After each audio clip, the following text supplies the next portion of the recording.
Lennox and County is thrilled to be the owner and the keeper of this wonderful historic home, the Macpherson House. For 50 years now, it's been a museum and part of the heritage of the town of Greater Napanee in Lennox and County. And we're really proud to be able to present it throughout the summertime to guests and visitors and those who live here in Lennox and County. It's a very vibrant location now. We have activities and programs happening all throughout the week.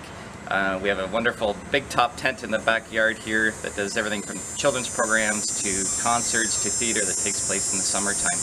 And it's really an opportunity to celebrate all that is this house and all the heritage we have here in Lennox and County. So we're pleased to be able to open the doors, have the public visit us, and enjoy this wonderful space that we have here as part of the Macpherson House and the County Museum and Archives.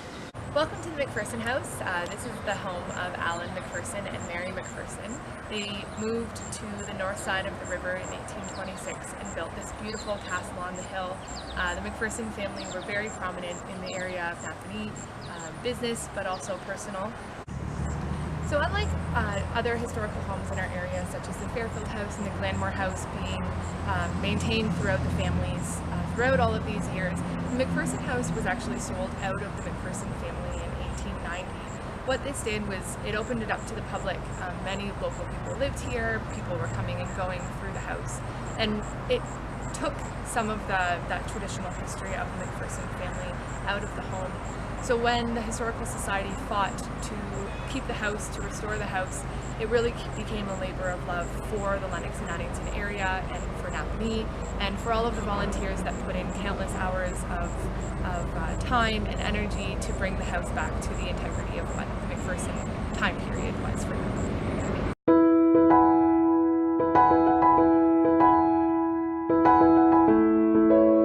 The parlor, or as it's also known as the withdrawing room, because as the families would withdraw from dinner, they would come in here. Mary Macpherson was Alan Macpherson's wife, and so she would have a very lively social life, and this is where she would house a lot of her friends and guests as they would come through the front door and after dinner. So in this room, as you can see, it's set up for a little tea for Mary and her guests, and this would be their living room of sorts, as we would have today.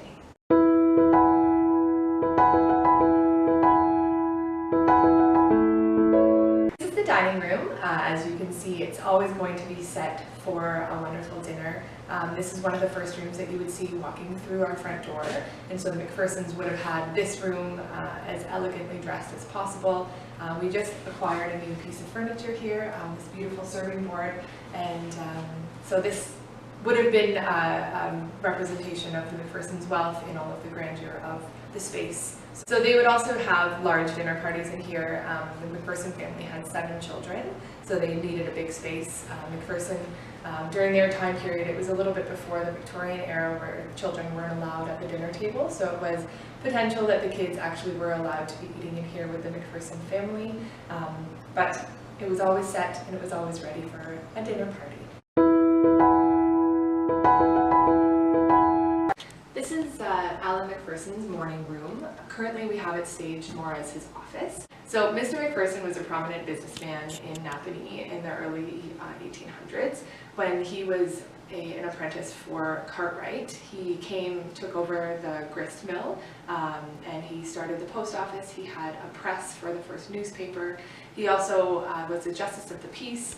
He funded the first schools in Napanee, also the churches, so he knew and was a well-known man for the entire Napanee area, as well as people as far as York, and they would come to him for business advice. So this is the summer kitchen. The Macpherson family obviously would have had a very hustle and bustle kitchen and household. The summer kitchen was used obviously in the summer months. They didn't want to heat up the house with the fireplace, so they had it separate from the main part of the living area. As you can see, the fireplace is quite large in size. They would have had lots of different kinds of food being cooked in here. The summer kitchen though was used for many things. They would have made butter and candles and anything that the house would have needed for its everyday use. In present day usage, we were able to use it for school programs. We used to be able to have the fireplace on and bake bread. Today you can see Susie on Thursday afternoons using the traditional loom, and she does teach kids how to use it as well. So it's a well-loved and used space, and it's a definitely heart of the home. Macpherson House.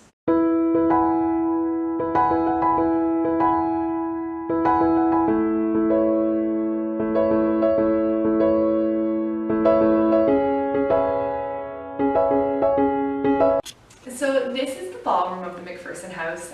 It used to be the event space for all events that happened here.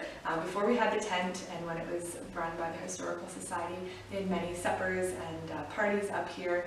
So as tradition has kept, we have left it as the ballroom. Likely the Macpherson family would have had some sort of an event space. They were definitely a prominent family and they would have had lots of visitors coming. So as you can imagine, this large room could have been used and filled with lots of people here to celebrate different special occasions or events that are happening.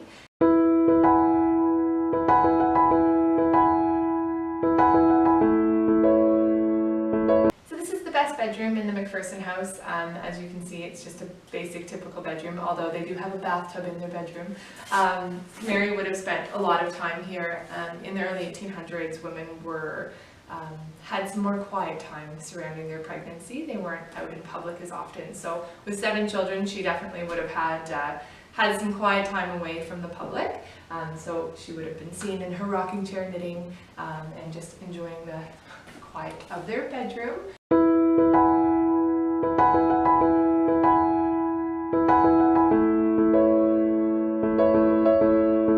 Nursery would have been definitely a well-used space with all the children that are here. The Macpherson family had many servants.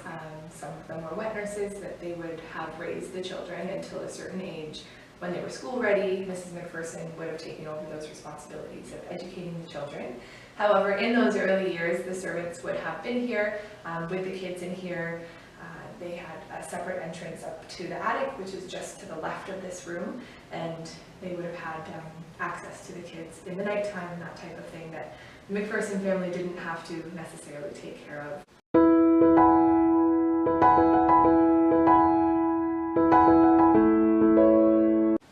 As you can see by some of the toys in this room, they were very simple, but they were early forms of what toys are that we still use today. Checkers, chalkboards, little baby cradles that they would have been able to use their dolls in. So it's really just an early representation of how life kind of is still today for our children. So down here in the basement is the winter kitchen. The main, obviously, component was that it was used in the wintertime, yes, for cooking, but also to heat the house. This is under the main part of the house where the bedrooms and the living room and dining room are, so the heat from down here would radiate upstairs.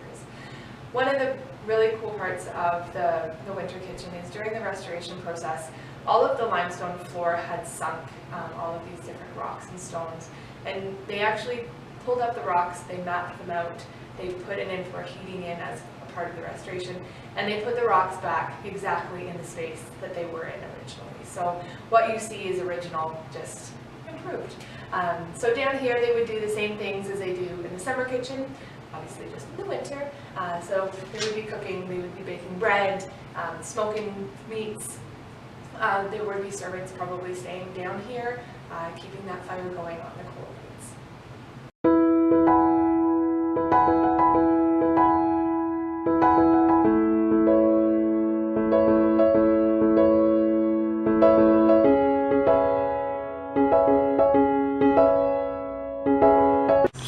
We invite you to come and visit the Macpherson House on Tuesdays and Thursdays for our demo days from 2 to 4.